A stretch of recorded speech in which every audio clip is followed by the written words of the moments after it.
मुसलमान के घर पैदा हुआ, मैं शिव को क्यों मानूंगा? महादेव गुरु के चरणों में नमन करते हुए साहब दीदी को नमन करता हूं। नमन मैं करता हूं इस पावन धरती मां को, जहां की शिव गुरु पर चर्चा का एक दिवसीय आध्यात्मिक आयोजन इस पावन धरती पर उस परम गुरु शिव की दया से, साहब दीदी के आशीर्वाद से, गुरु भाई जनार्दन जी के द्वारा अपने पोते के मुंडन के उपलक्ष्य में यह गुरु कार्य रखा गया। महादेव की असीम दया है, साहब दीदी का आशीर्वाद है। साथ ही मैं नमन करना चाहूंगा उपस्थित अनुपस्थित गुरु भाई बहना, अध्यात्म प्रेमी, वे किसी भी जाति लिंग संप्रदाय वर्ण भेद से जुड़े हों, सभी लोगों के चरणों में मैं नमन करता हूं।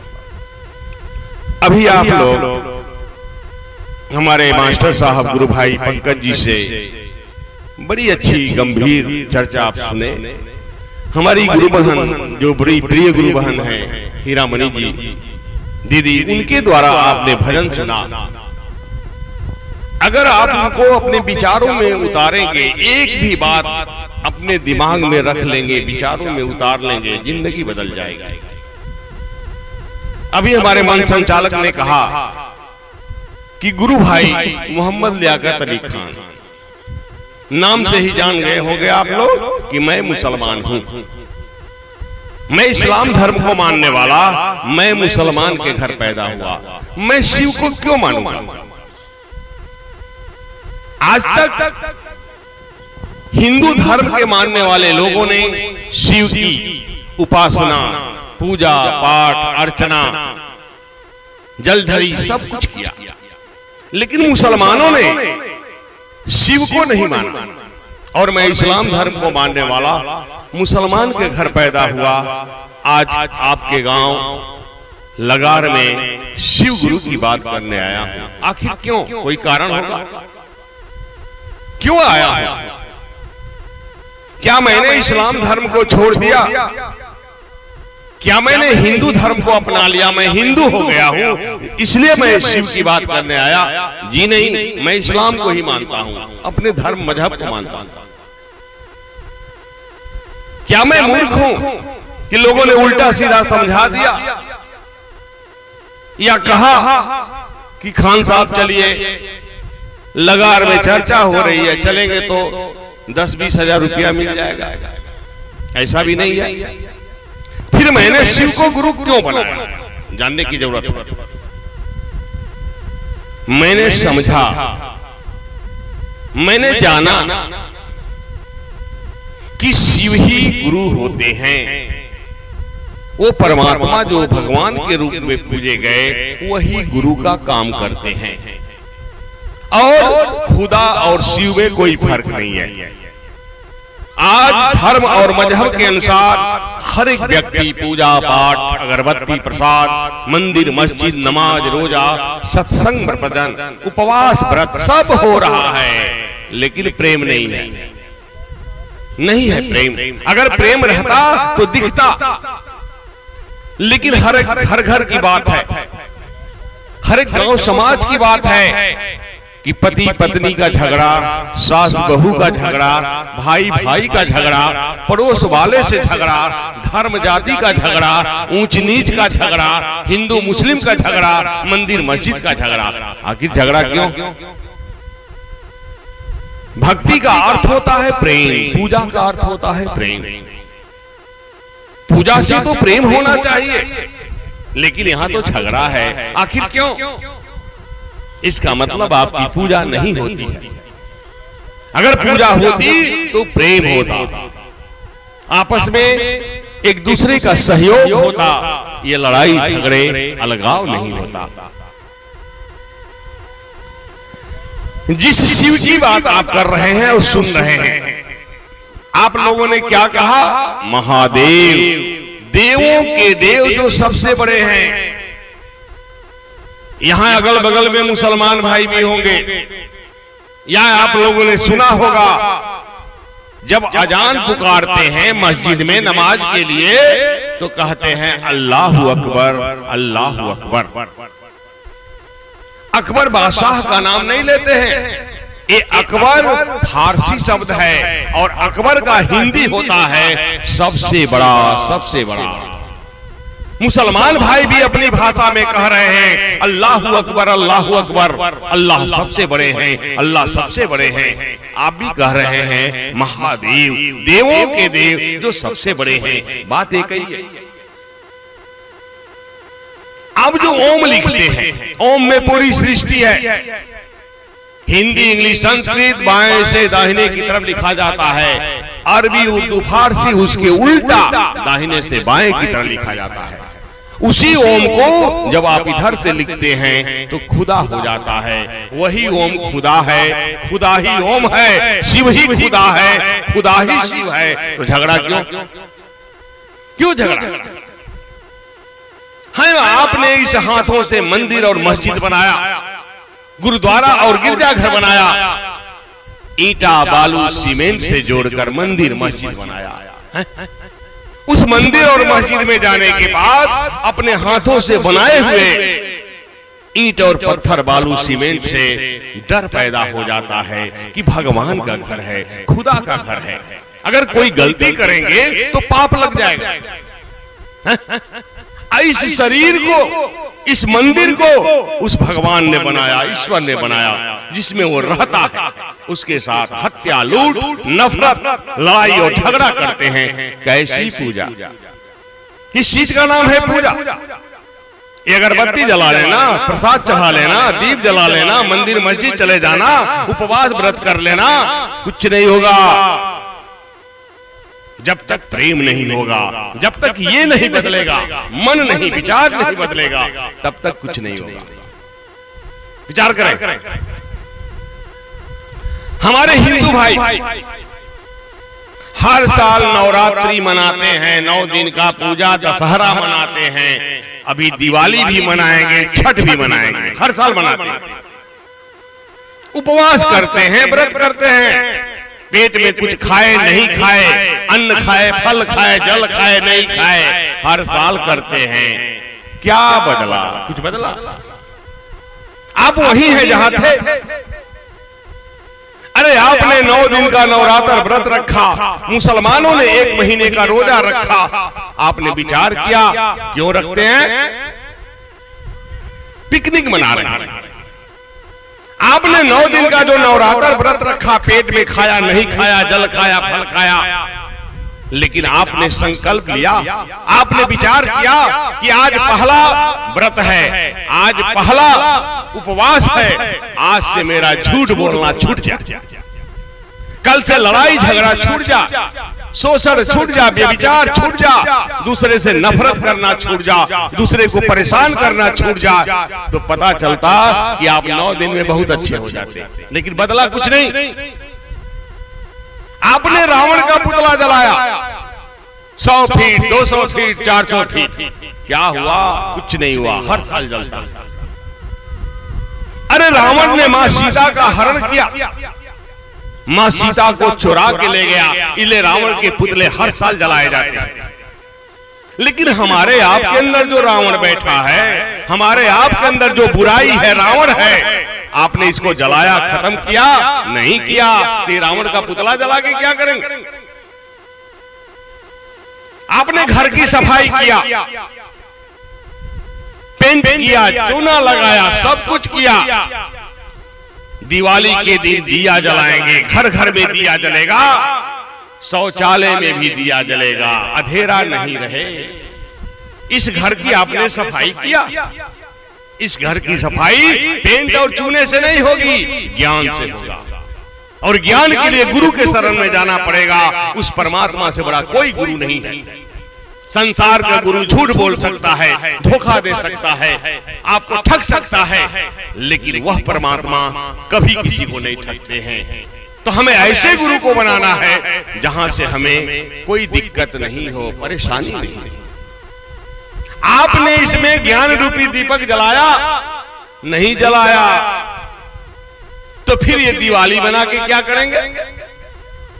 अगर दीपक जलाए होते ज्ञान का तो पति पत्नी का झगड़ा नहीं होता, सास बहू का झगड़ा नहीं होता, भाई भाई का झगड़ा नहीं होता, पड़ोस वाले से झगड़ा नहीं होता, हिंदू मुस्लिम का झगड़ा नहीं होता, मंदिर मस्जिद का झगड़ा नहीं होता, ऊंच नीच का झगड़ा नहीं होता। लेकिन झगड़ा है, इसका मतलब आपने अपने अंदर ज्ञान रूपी दीपक नहीं जलाया। तो बिन गुरु ज्ञान न उपजे, बिन गुरु मिटे न भेद, बिन गुरु संशय ना मिटे, जय जय जय गुरुदेव। तो गुरु की जरूरत है। विचार करें, आप लोग उपवास रखते हैं, व्रत रखते हैं, बहुत करते हैं, क्या बदला? बदला कुछ? किस चीज का उपवास रखते हैं? पेट में खाए नहीं खाए, अन्न खाए, फल खाए, जल खाए। अब बहुत पुजारी हो गए, कुछ नहीं हुआ। पूरे शरीर का उपवास, पूरे शरीर का व्रत, इंद्रियों पे कंट्रोल करना, आंखों का उपवास, आंखों का व्रत, आंखों का रोजा। हमारी आपकी आंखें चंचल, कहीं भी नजर पड़ती है तो मन में विचार पैदा होते हैं, अच्छे या बुरे विचार पैदा होते हैं। अगर बुरे विचार पैदा हो तो नजर हटा लीजिए, बार बार देखेंगे पाप लगेगा। उपवास में हैं और गलत देख रहे, कैसा उपवास? कान का उपवास, कान से किसी की बुराई नहीं सुने। अपनी बुराई कोई करता है तो लड़ाई झगड़ा करते हैं, और दूसरे की बुराई काम धंधा छोड़ के सुनते हैं, बहुत अच्छा लगता है। कान की बुराई, अरे वहां से हट जाइए। अगर आप किसी की बुराई सुनते हैं तो जानते हैं कितना बड़ा पाप लगता है। हमारे इस्लाम धर्म में उसको गिब्बत कहा गया। जैसे अपना पति मरा हो, पत्नी पति के मांस को खाए, या पत्नी मरी हो, पति पत्नी के मांस को खाए, इतना बड़ा पाप लगता है अगर आप कान से बुराई सुनते हैं। मुंह का उपवास, मुंह का व्रत, मुंह से गाली गलौज नहीं करे, लड़ाई झगड़ा नहीं करे, गलत बात नहीं बोले। अगर मुंह से गलत बात बोलते हैं, लड़ाई झगड़ा करते हैं, तो इतना बड़ा पाप लगता है। जानते हैं कितना? जैसे जवान बेटा सामने मरा हुआ हो, उसके मांस को नोच नोच के खाना, अपने मरे हुए बेटे का मांस को नोच नोच के खाना, इतना बड़ा पाप लगता है। अगर मुंह से गाली गलौज करते हैं, लड़ाई झगड़ा करते हैं, या गलत बात बोलते हैं। हाथों का उपवास, व्रत, रोजा, हाथ से कोई गलत काम नहीं करे। पैरों का उपवास, व्रत, रोजा, पैर के जरिए हम गलत जगह पर नहीं जाएं। दिल का उपवास, व्रत, रोजा, हमारे आपके दिल में किसी के प्रति गलत विचार नहीं पैदा हो, भाव नहीं पैदा हो, तब ना आप अच्छे होंगे। खाली पेट में खा लिए और गाली गलौज, लड़ाई झगड़ा उल्टा सीधा करते हैं, आप अच्छे हो जाएंगे? कुछ नहीं बदलेगा, कुछ नहीं बदलेगा। आप लोग बहुत गंगा स्नान करती हैं, कोई भी पर्व त्योहार है तो चलो गंगा स्नान। क्या मिला? कुछ नहीं मिलेगा। बच्चा स्कूल जाएगा, उसकी चिंता नहीं है, उसको खाना कौन बनाएगा, नाश्ता कौन देगा। आप तो गंगा स्नान करके पुण्य लेने चल पड़ी। जो बच्चा बिना कुछ खाए स्कूल जाएगा, दिन भर भूखे स्कूल में पढ़ के घर आएगा, आप गंगा स्नान करके आइएगा, आपका बच्चा खुश होगा आपसे? कभी नहीं होगा। पति खेतों में काम करेगा, मजदूरी करेगा, सर्विस करने जाएगा, व्यवसाय करने जाएगा, उसको खाना नहीं देते हैं, गंगा स्नान करने चल दिए, क्या हो जाएगा? दिन भर भूखा पति काम करके लौटेगा, व्यवसाय करके लौटेगा, आप गंगा स्नान करके लौटिएगा, आपका पति आपसे खुश होगा? कभी नहीं होगा। तो गंगा स्नान का मतलब जाके डुबकी लगा लेना। अरे गंगा पावन है, पवित्र नहीं है, जो पूरी गंदगी को शुद्ध कर देती है। तो गंगा स्नान करने का मतलब हो आपके हृदय में, आपके विचारों में जो गंदगी है, ये लड़ाई, ये झगड़ा, झूठ साच है, ये धुल के साफ हो जाए, तब न गंगा स्नान। गंगा स्नान कर ले, पुजारी हो गए, नाक तक टीका लगा लिए, दिखाते हैं बहुत बड़ा पुजारी हो गए, सास को गाली देते हैं, ससुर को गाली देते हैं, पति की बात नहीं मानते हैं, पुजारी बन गए। कुछ नहीं बदलेगा, कुछ नहीं बदलेगा, जान लीजिए। कैसा उपवास, कैसा व्रत। अगरबत्ती जलाते हैं, क्या हो जाएगा? कुछ नहीं होगा। अगरबत्तियों से सीखें। अगर अगरबत्ती जलाने से भगवान खुश होते तो हम आप एक अगरबत्ती, एक मुट्ठा, 10 मुट्ठा, जिसके पास अगरबत्ती की फैक्ट्री है वो चुप नहीं रहेगा, हाथ में माचिस लेके पूरी फैक्ट्री की अगरबत्ती जला देगा, भगवान को प्रसन्न करके जो चाहेगा करवा लेगा। अरे अगरबत्ती से सीखिए, वह अगरबत्ती जल रही है, कष्ट में है, लेकिन दूसरे को सुगंध देती है, दूसरे की भलाई करती है। आप भी दूसरे की भलाई करना सीखें, अगरबत्ती जलाने का उद्देश्य पूरा हो जाएगा। नहीं जिंदगी भर जलाएंगे कुछ नहीं मिलेगा। दीप क्यों जलाते हैं? अगर दीप जलाने से भगवान खुश होते तो एक दीप क्यों 100,000 दीप जल जाते। इन दीपों से सीखें कि यह दीप जल रहा है, कष्ट में है, लेकिन दूसरे को रोशनी देता है, दूसरे की भलाई करता है। आप भी दूसरे की भलाई करना सीखें, दीप जलाने का उद्देश्य पूरा हो जाएगा। नहीं जिंदगी भर जलाते रहिए, कुछ नहीं मिलेगा।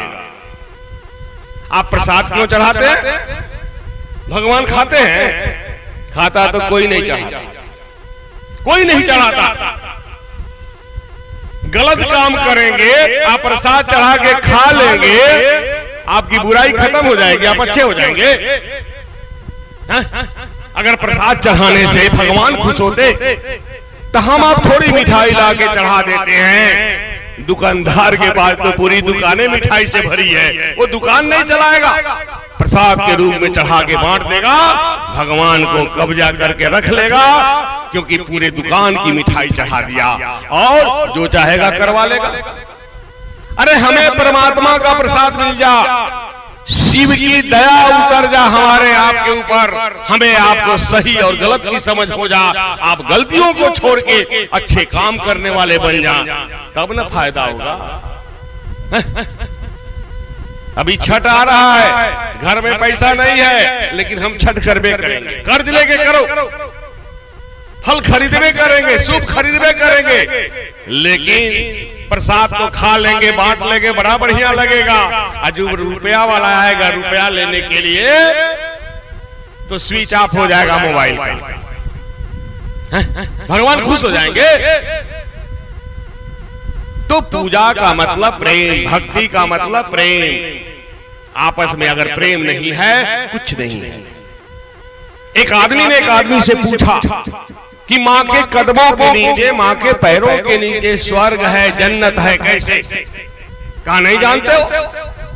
आधा किलो का पत्थर दिया, कहा पेट पर बांध लो, जाओ 8 घंटा काम करके आओ, मैं बता दूंगा कि माँ के पैरों के नीचे स्वर्ग है। जानते भाई बहन? वह आधा किलो का पत्थर पेट में बांध के गया काम करने, काम करके जब लौटा, जाके उस आदमी से पूछा कि क्या बता दिया? आप लोग काहे बात करते हैं? बात करने का समय बाहर नहीं मिला। सुनिए, अगर सुनने आए हैं तो सुनिए, पुण्य मिलेगा। यहां बैठकर गप करेंगे तो पाप लगेगा, जान लीजिए। यह परमात्मा की जगह है, मंदिर है। आए हैं पूजा करने या पूजा की बात सुनने, सत्संग सुनने, गप करते हैं। छोड़िए, इसीलिए फायदा नहीं होता है कि जहां जाते हैं उस काम को नहीं करते हैं, गप करते हैं।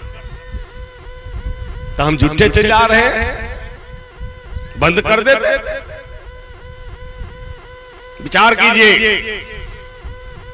मैं कह रहा था, एक आदमी ने कहा कि माँ के कदमों में स्वर्ग है, जन्नत है, कैसे? जरा बता दो। क्या नहीं जानते हो? आधा किलो का पत्थर पेट पर कहा बांध लो, जाओ 8 घंटा काम करके आओ, मैं बताऊंगा कि माँ के पैरों के नीचे स्वर्ग है। भाई बहन, वह आदमी 8 घंटा काम करके आया, कहा क्या बता दिया? आधा किलो का पत्थर पेट में बांध के काम करने गया। मैं बैठता था तो कष्ट, चलता था तो कष्ट, काम किया तो कष्ट, कष्ट ही में बीत गया। कहा समझ में बात नहीं आई? अरे आधा किलो का पत्थर तूने पेट में बांधा तो तू 8 घंटा परेशान हो गया। हमारी माँ बहन अपने बच्चे को 9-9.25 महीने पेट में रखती है, झाड़ू लगाती है, पोछा करती है, बर्तन साफ करती है, खेतों में काम करती है। उस माँ को कितना कष्ट हुआ। आधा किलो का पत्थर पेट में बांध के काम करने गया तो परेशान हो गया। और जो माँ बहन 9.25 महीने 9 महीने पेट में रखती है, सारा काम करती है, उस माँ को कितना कष्ट हुआ। बच्चा पैदा होता है, माँ अपने स्तन के दूध को पिलाती है। दूध क्या है? ब्लड है, खून है। खून रूपी दूध को पिलाकर ताकत देकर बेटा को बेटी को जवान कर दिया। अगर बच्चा पेशाब कर देता है तो माँ पेशाब पर सो जाती है, लेकिन बच्चे को सूखे पर सुलाती है कि बच्चा बीमार नहीं हो जा, तकलीफ नहीं हो जा। माँ खाना खाने के लिए सोच रही है, खाना खा ले, बच्चा सोया हुआ है, अगर जगेगा तो परेशान कर देगा। माँ खाना खाने के लिए बैठती है, अगर बच्चा लैट्रिन पैखाना कर दिया, कपड़े को गंदा कर दिया, माँ खाना नहीं खाती है। माँ हाथ धोकर खाने को ढक देती है बर्तन से, पहले बच्चे के कपड़े को साफ करती है, पैखाने को साफ करती है, फिर माँ वही खाना खाती है। माँ को थोड़ा कष्ट नहीं हुआ। बाप दिन भर मजदूरी कर खेतों में काम करके, सर्विस व्यवसाय करके दिन भर भूखा बाप, अपनी चिंता नहीं है कि मैं भूखा हूं, लेकिन घर आते ही पूछता है कि बेटा खाया कि नहीं, बेटी खाई कि नहीं, बेटा बेटी की चिंता।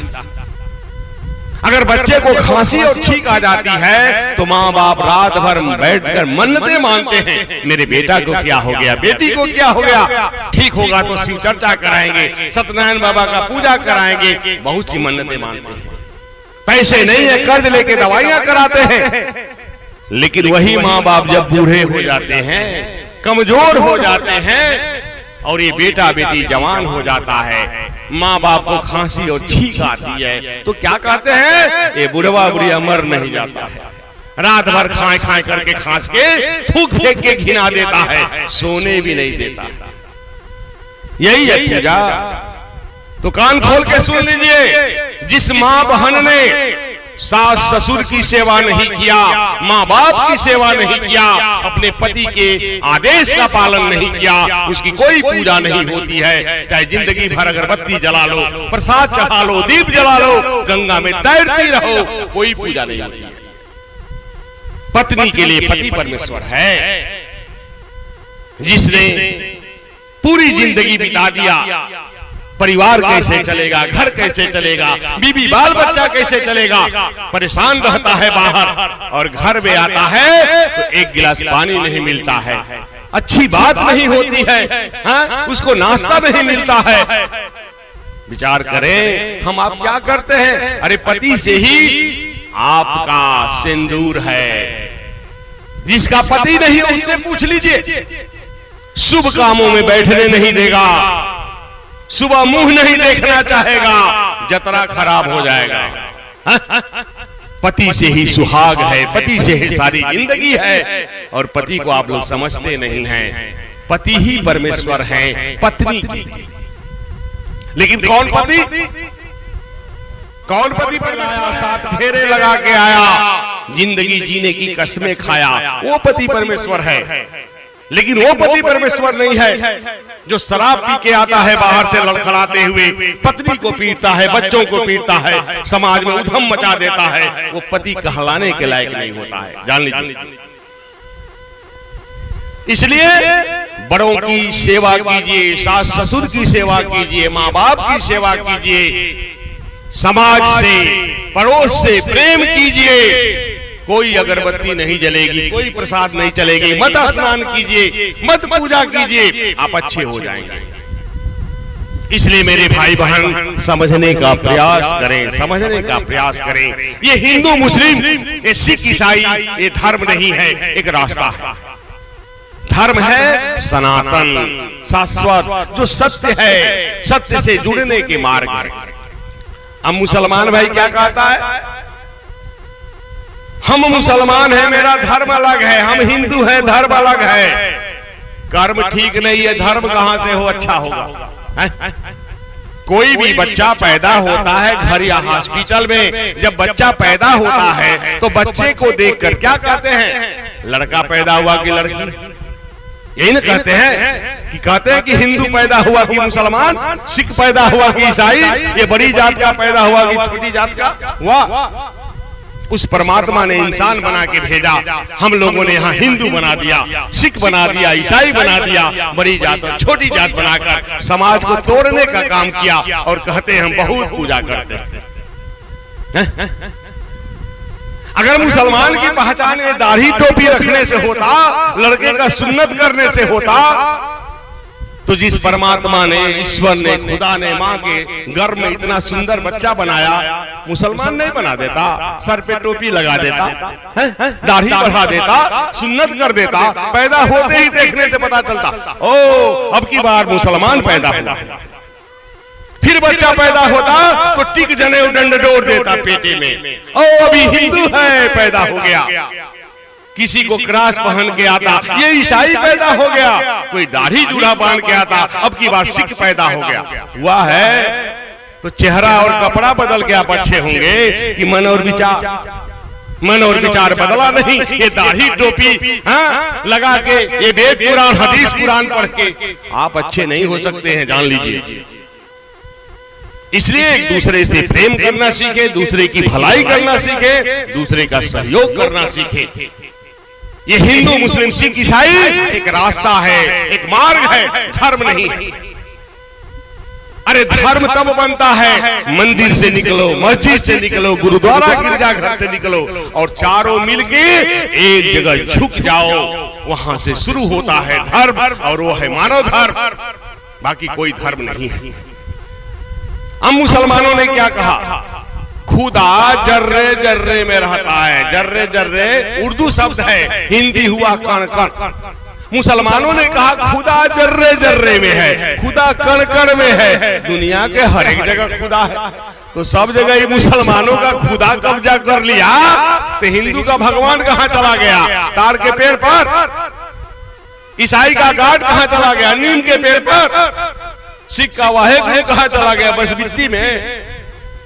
क्योंकि मुसलमानों ने तो दावा कर दिया खुदा जर्रे जर्रे में है, खुदा हर एक जगह रहता है। मैंने मुसलमान की बात को माना, खुदा हर एक जगह दुनिया में है। तो इसी जमीन पर मस्जिद बना, इसी जमीन पर मंदिर बना, गुरुद्वारा गिरजाघर बना। अगर खुदा कण कण में है, जर्रे जर्रे में, तो खुदा मस्जिद में है, तो खुदा मंदिर में है, गुरुद्वारा गिरजाघर में है। और मुसलमानों ने क्या कहा? बिस्मिल्लाहिर्रहमानिर्रहीम, अरबी में बोल दिया। शुरू में करता हूं खुदा के नाम पर, जो रहीम है, रहमान है, रहम करता है। रहीम है, रहमान है, मतलब दयालु है, रहम करता है, दया करता है। मुसलमानों ने अरबी उर्दू में कहा खुदा दयालु है, दया करता है। अब हमारे हिंदू भाई भी दावा कर दिया भगवान कण कण में है, अखंड मंडलाकारम व्याप्तमेन चराचरम तत्पदम दर्शितम एन तस्मै श्री गुरुवे नमः। भगवान कण कण में है, तो सब जगह हिंदुए का भगवान कब्जा लिया, तो मुसलमान का खुदा पहाड़ पर रहता है, ईसाई का गार्डनिंग के पेड़ पर, ताड़ के पेड़ पर। मैंने आपकी भी बात माना, भगवान कण कण में है, तो इसी जमीन पर मंदिर, मस्जिद, गुरुद्वारा, गिरजाघर बना। अगर भगवान मंदिर में है तो मस्जिद में वही भगवान है, गुरुद्वारा गिरजाघर में वही भगवान है, क्योंकि भगवान ही खुदा है, खुदा ही भगवान है। तो झगड़ा क्यों? जब हिंदू और मुस्लिम की बात करते हैं, मंदिर और मस्जिद की बात करते हैं, मुसलमान भाई सोचता है कि हिंदू के भगवान का घर मंदिर तोड़ दो, हिंदू भाई सोचता है मुसलमान के खुदा का घर मस्जिद तोड़ दो। अरे किसका घर तोड़ते हो? दोनों में वही है, वही खुदा है, वही ईश्वर है। मंदिर में वही रहता है, मस्जिद में वही रहता है। संत कबीर ने कहा कि हिंदू कहे मोहि राम प्यारा, तुरुक कहे रहे माना, आपस में तो लड़ मर गया, को मरब नहीं जाना। इसीलिए मंदिर बांटा, मस्जिद बांटा, बांट लिया भगवान को, सागर बांटा, नदियां बांटा, मत बांटो इंसान को, मत बांटो इंसान को। वो किसी धर्म मजहब को मानने वाला है, उससे प्रेम करना सीखे। अगर नफरत करते हैं, आपका कोई पूजा नहीं हुई, कोई अगरबत्ती प्रसाद कुछ भी फलित नहीं होगा, ये जान। इसलिए गणेश भगवान ने क्या किया? जब देवताओं की मीटिंग हुई कि सबसे बड़ा कौन, मैया पार्वती महादेव ने कहा दुनिया का 3 बार भ्रमण जो करके पहले आएगा वही ज्ञानी होगा। सब तो उड़ रहा है, भाग रहा है, लेकिन इनका सवारी चूहा मूसा, कहां भागेंगे। पार्वती और महादेव को, माँ और पिता को वहीं बैठा कर 3 बार घूम के बैठ गया। गणेश की पूजा होती है कि नहीं? तो सास ससुर की सेवा नहीं करेंगे, माँ बाप की सेवा नहीं करेंगे, अगरबत्ती दिखाएंगे, प्रसाद चढ़ाएंगे, गंगा में स्नान करेंगे, कुछ नहीं होगा। जान लीजिए, भगवान की पूजा करते हैं और भगवान के बनाए हुए लोगों से नफरत करते हैं, वो खुश होंगे? हम आपसे प्रेम करते हैं, आपके बच्चों से नफरत करते हैं, आप खुश होंगे?